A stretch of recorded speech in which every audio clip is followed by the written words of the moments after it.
All right, today I want to try a little bit of a challenge. Um, I actually figured it out yesterday mostly, so I'm gonna do a quick replay of how I put it together, but let me explain what I wanted to do first. So I've been tracking the camera with this tracker up here, and it's been great. It works, tilt, move around, everything, move in and out. It all works. But what I wanted to do was, as a bit of a challenge, I don't know if I'd use this in practice, was have a Vive tracker like track the motion of this follow focus. Although I've attached it to the zoom right now. So what I really wanted to do was zoom here and have Unreal zoom the same amount. And there's some trickery to it, and let me explain why. So I just clamped. I have another tracker that I just clamped to here, and I just attached it to the end of the follow focus like this.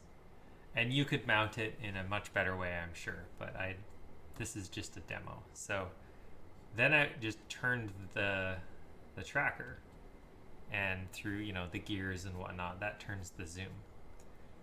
Now you might say, okay, great, you can just track the motion of this, but there's a bit of a problem in that this is going to give you the world position at all times. So if you're in Unreal, it's going to tell you where you are in the space that Vive is tracking.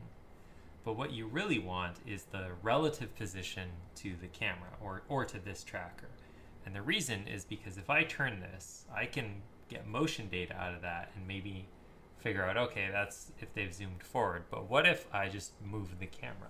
What if the camera is rotating? So what makes it complicated is you actually need the local position of this thing. And figuring out how to get the local position of this, looking back, it's not too difficult, but it took me a while to stumble and think about it. So let's jump into Unreal for a second, and I'll just pull out some of the data and explain what I just showed. So you're kind of looking at an existing complex blueprint. I'm going to highlight the parts that you need to know because I'm building up like a larger blueprint here. So what I really want to know is I'm just going to start. Whoops. Undo that. I just want to break this link. All right. We're just going to start here. This is in the tick. So every tick, I'm going to pull out the motion of this. So let me just pull this guy out.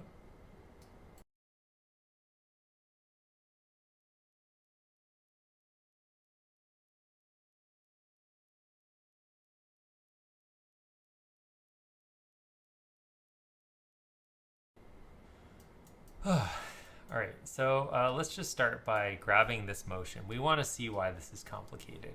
So get relative transform. And all I'm really interested in is the rotation, because if you look here, it's the rotation that I'm going to be wanting to extract. I don't really care if the camera moves forward or backwards in space. So let me just print this. And I will show you what I mean. These are not on. That would be a good idea.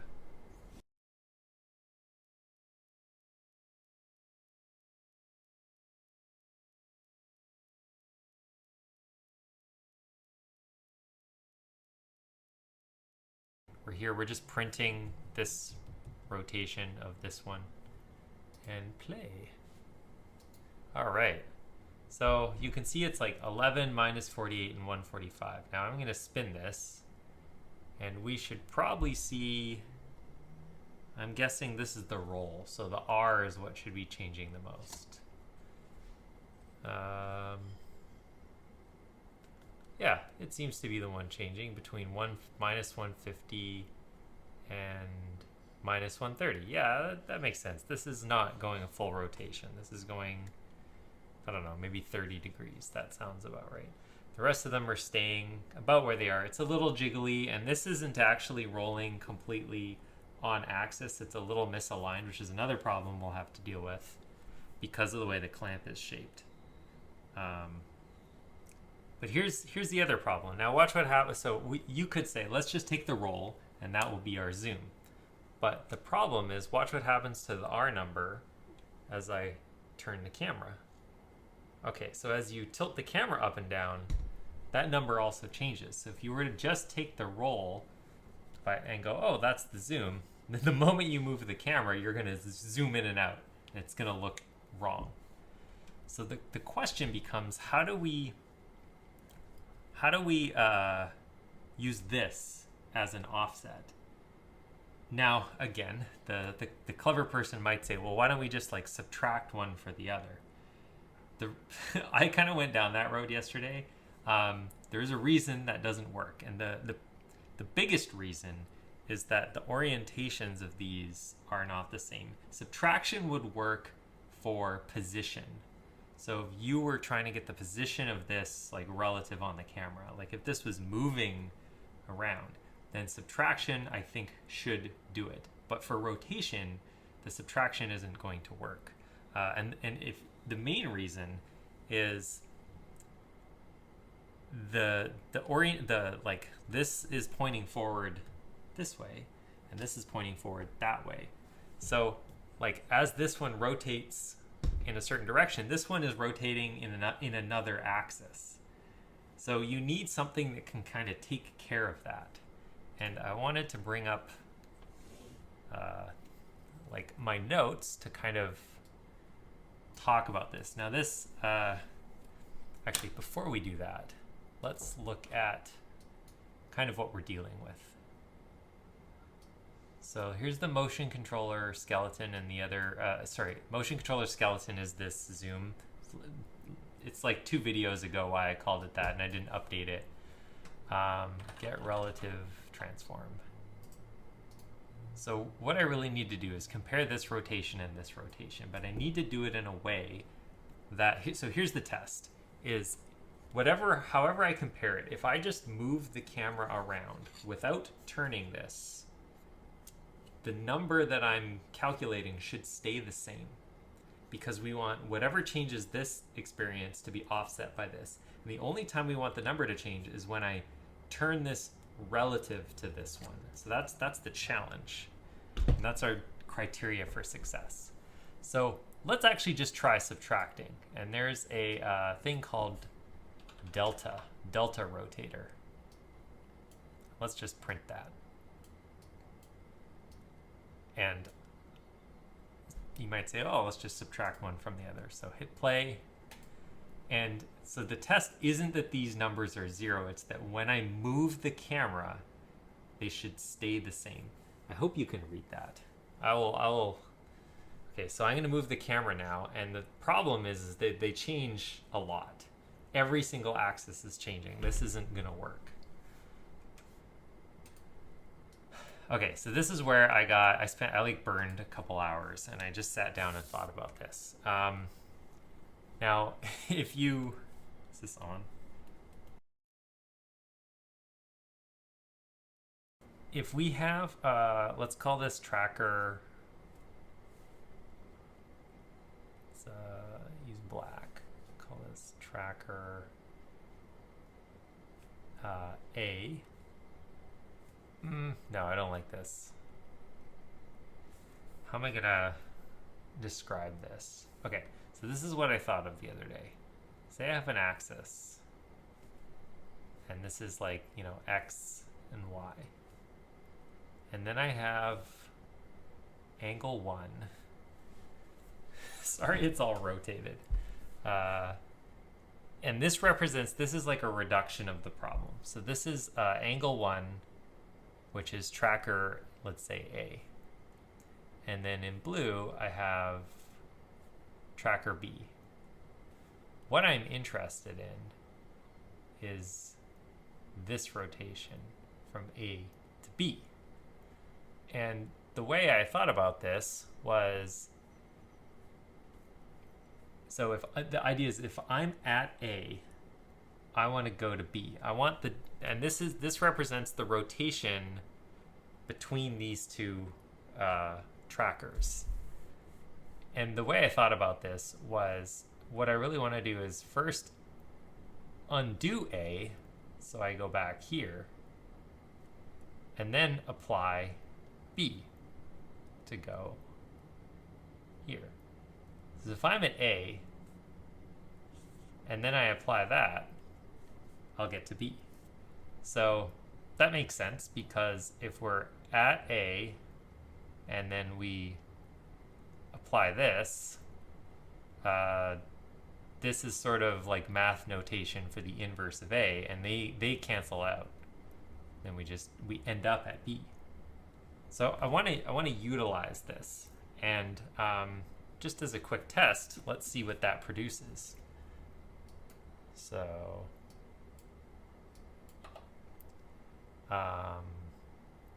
so I'm at this one, and then I want to invert it.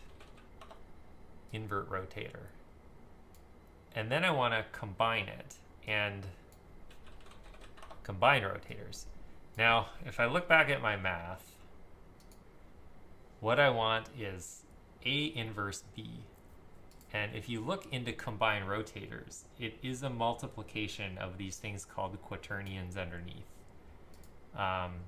But the second argument is the first one in the multiplication. So I think, if I'm not mistaken, this has to go into B, and then this goes into A. All right. Let's see what this produces. And then let's move this around. So 35, 78, and 173 are my numbers.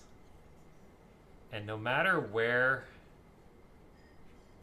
I move this, it's 30, well, okay, it varies by about 1. But 34, 80, 78 to 80, and 170. So this, as I move this, these numbers are not changing. So this is the measurement we're looking for. This is the number we're looking for, because watch what happens now when I just turn this guy. So all I'm doing is turning this now. The P is changing. The what is that? The pitch. The pitch is changing. So I actually should be able to extract. So if I were to pull up the pitch here, just the pitch.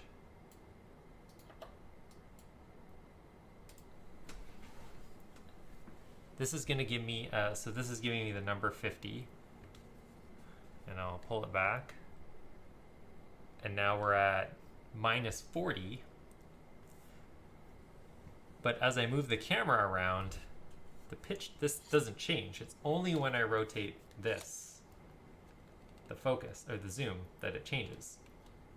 So what I should be able to do is just grab this quantity and do a linear interpolation with the focus distance on the lens. So let's do that.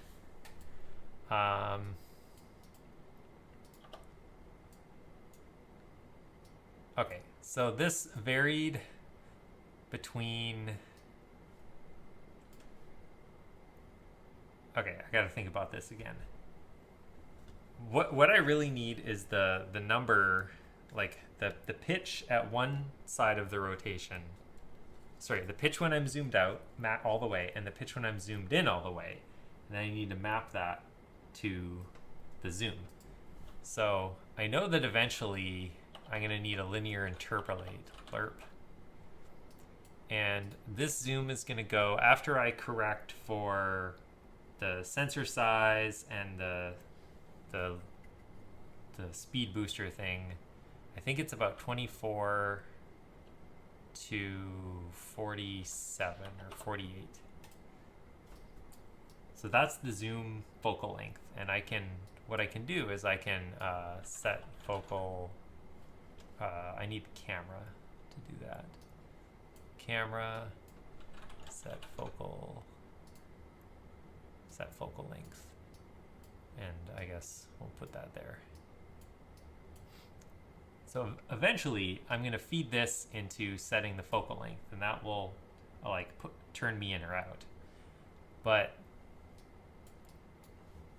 let's do a rough. So we saw it was between about minus 50 and 50. So let's just linear interpolate over that. Now, if I just plug this straight into alpha, alpha expects between 0 and 1. So I have to correct from minus 50 to 50 to 0 to 1. So I should be able to take this value and so if it's minus 50, I want it to be 0. And if it's 50, I want it to be 1. So it should be, if it's minus 50, it's 0. So this should be, let's just add 50 and then divide by 100. And I think this will work. So if this is minus 50, then we add 50, which is 0, over 100 is 0. So that will give us the focal length of 24 because of the way it's linear interpolating. If it's plus 50, then 50 plus 50 is 100, divided by 100 is 1. That should give me the linear interpolation of 48. I don't know, let's just try it. I still want to print out what this is.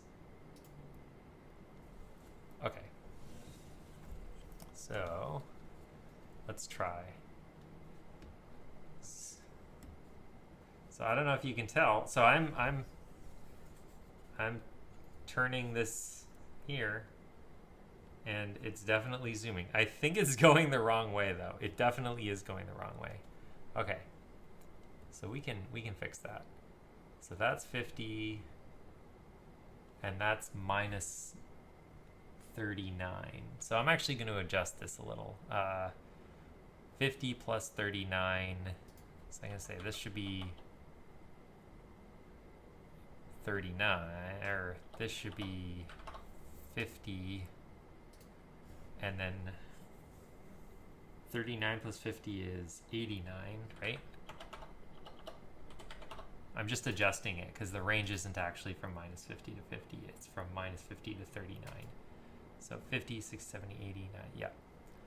And then let's just flip these for now. 48, 24. Hit play. And okay, so I'm zoomed in, and now let me zoom out. And let me zoom in. And let me zoom out. And let me hold the camera while doing it. So I'm gonna hold the camera. Sorry, this isn't really, and then zoom. No. If I move around, notice that it's fine. Zoom out. Zoom in. Zoom out. All right. Now I imagine most people would use this on the focus ring. I used it on the zoom because I think the demonstration is a little more dramatic. But next what I'll try is putting it on the focus ring and do like a focus pull. Now you might ask, why am I doing this on the camera control? Well, later I'm going to composite green screen with this footage and have the person like in it. And the goal would be that if I zoom in or I pull focus, that the person from the green screen composite, which comes in via the camera, should match with the Unreal world. And if it all matches up, it should look seamless. And if things are off a little bit, it could look weird. So I think that's why it's important to like really get this. And to be honest, like the calculations I made, like you probably don't want to pull pitch out. I've thought about different ways because it's not just pitch that's changing. Like there's probably like a better calculation you could do. You probably want to calibrate this and have like a controller button that like saves the like grab the pitch at this, hit a button, grab the pitch at this, hit a button, and then it like auto calibrates instead of entering the numbers manually. But this works. let's see. So I'll probably do one on the focus, and like, so I can have like a manual focus pull and see how that works. But that will be another update in another video. All right, thanks for joining me.